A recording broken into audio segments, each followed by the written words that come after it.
Olá pessoal, aqui quem fala sou eu, Antoniel Silva. Estamos iniciando mais um vídeo no canal Meruoca Total.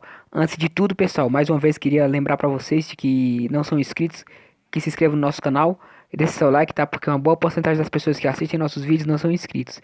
E se você já é inscrito, por favor, compartilha nosso vídeo, deixa seu like e fortaleça aí, nos ajude a chegar a 1K, beleza? Por que que eu falo isso no começo do vídeo? Porque senão vocês vão e simplesmente pulam e já era. Mas vamos ao ponto, pessoal. Vocês devem estar percebendo que esses dias eu tenho feito muita palestrinha, muito roteiro, falando um pouco de uma coisa, um pouco de outra, né? Mas é o seguinte, pessoal, vamos continuar com palestra, né? Afinal, um dos slogans do meu canal é palestrante, tal, tal, tal, tal, tal. Vamos trazer hoje uma palestrinha sobre. Não é bem uma palestra, mas vou colocar o título como palestra, mas é mais ou menos uma conversinha que eu quero ter com vocês. É, Férias na quarentena e quarentena nas férias, né? Pessoal, no ano de 2020 não vai ficar, já ficou marcado na história pelo ano de muitos fatos bizarros e interessantes, incríveis, loucos, de todas as formas que vocês possam imaginar que venham a acontecer, né? Coisas que você só podia perceber em filmes.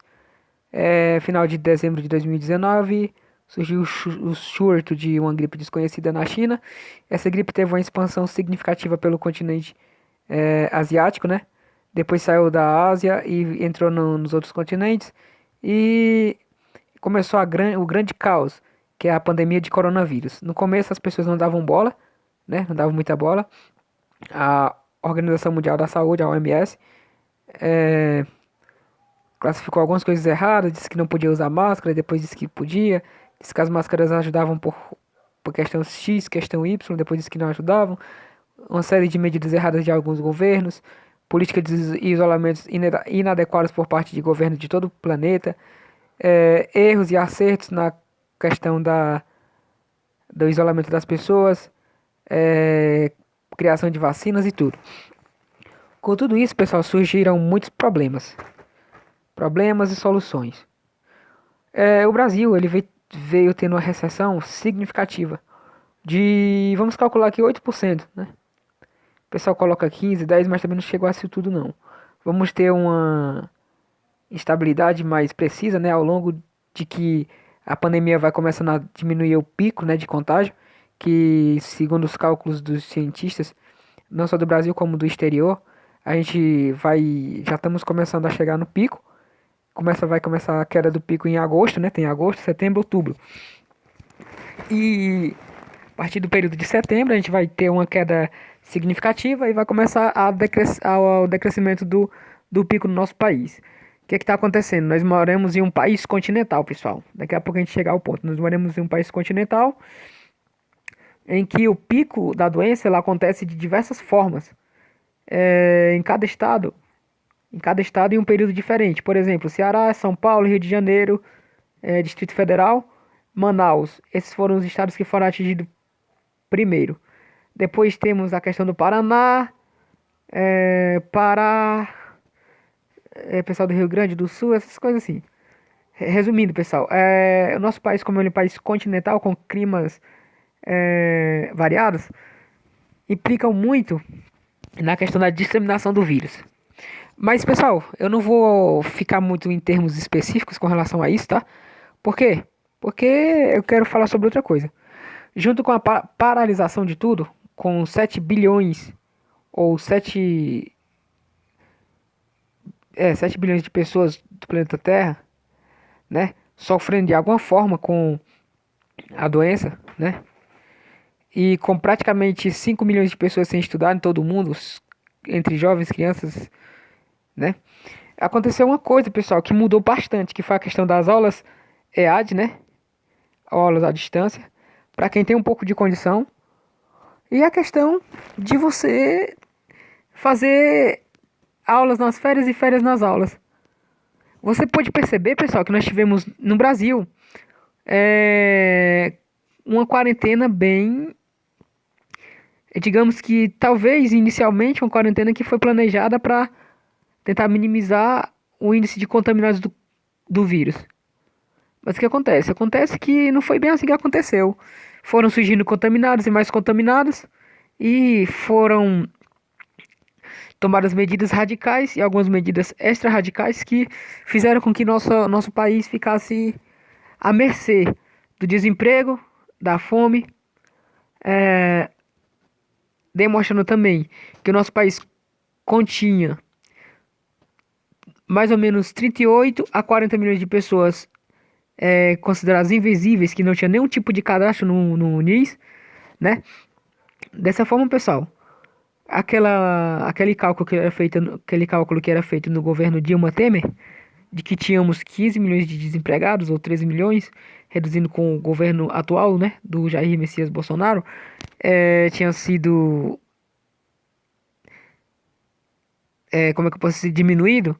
A gente pode perceber que a gente nunca tivemos esses 13 ou 15 milhões de pessoas desempregadas, mas tivemos, na verdade, sempre acima de 30 milhões, para vocês verem o quanto o nosso país é pobre.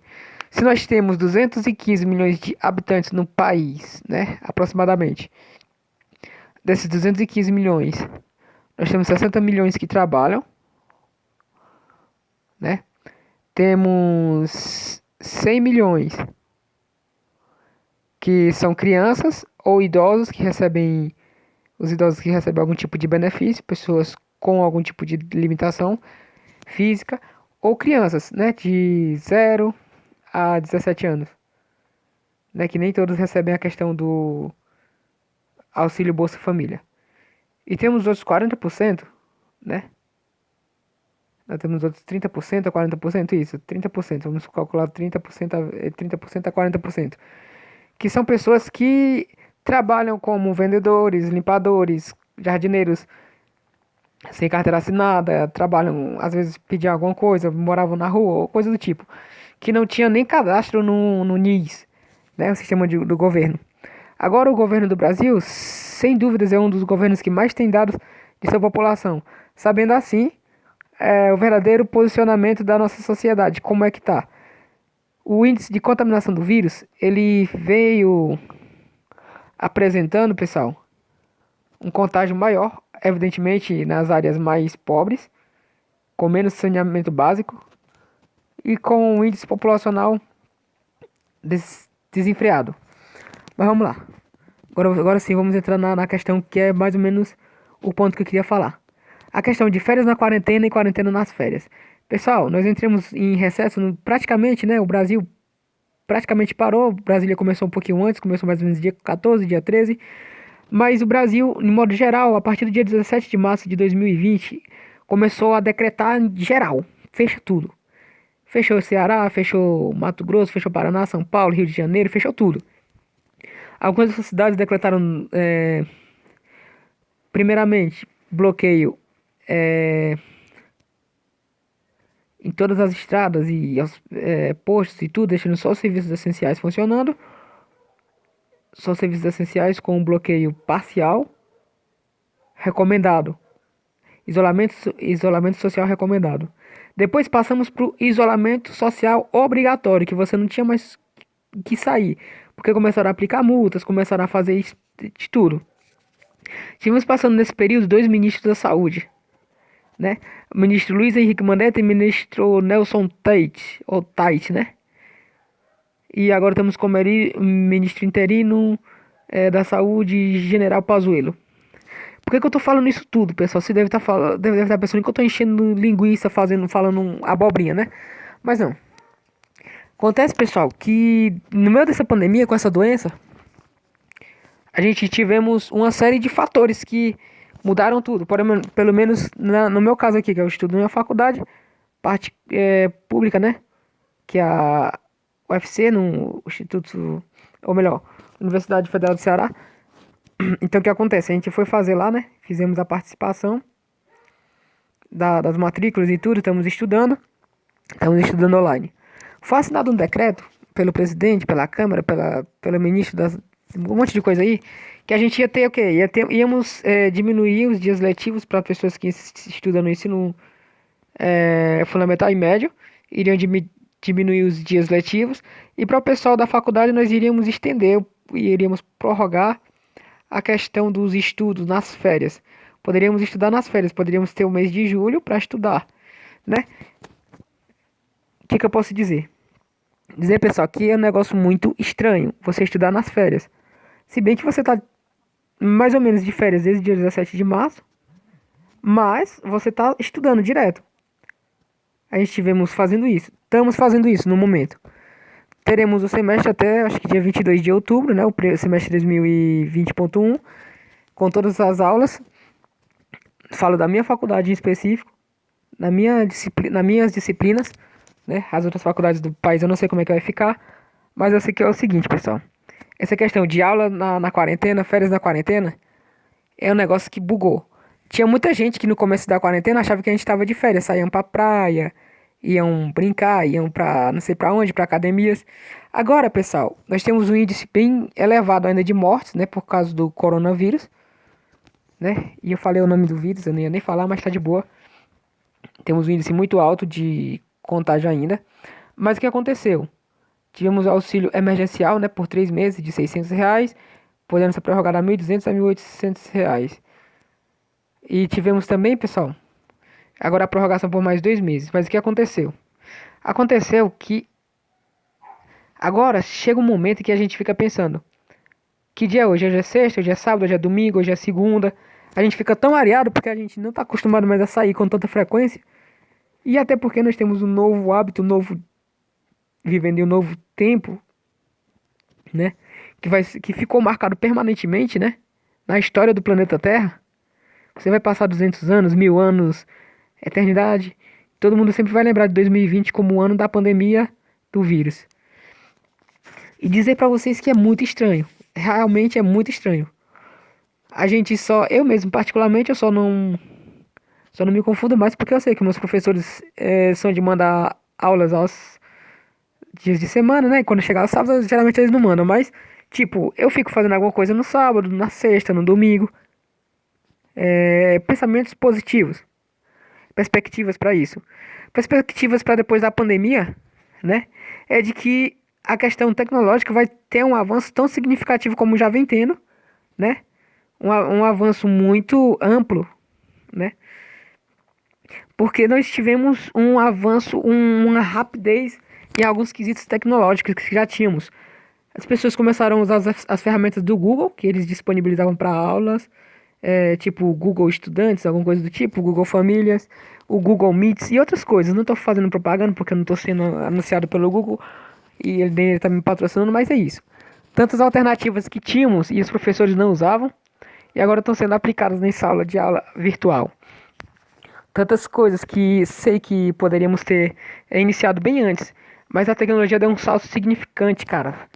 Essa questão de videoconferências, essa questão de aulas remotas, depois que voltar, talvez não 100% à normalidade, porque nunca mais vai ser 100%, sempre vai ter requisitos dessa pandemia, mas no momento em que voltarmos a termos aula nas nossas escolas, normalmente, que tivermos outras coisas, vamos com certeza, pessoal, ter muitas coisas a aproveitar. Não é tudo, não é de tudo ruim.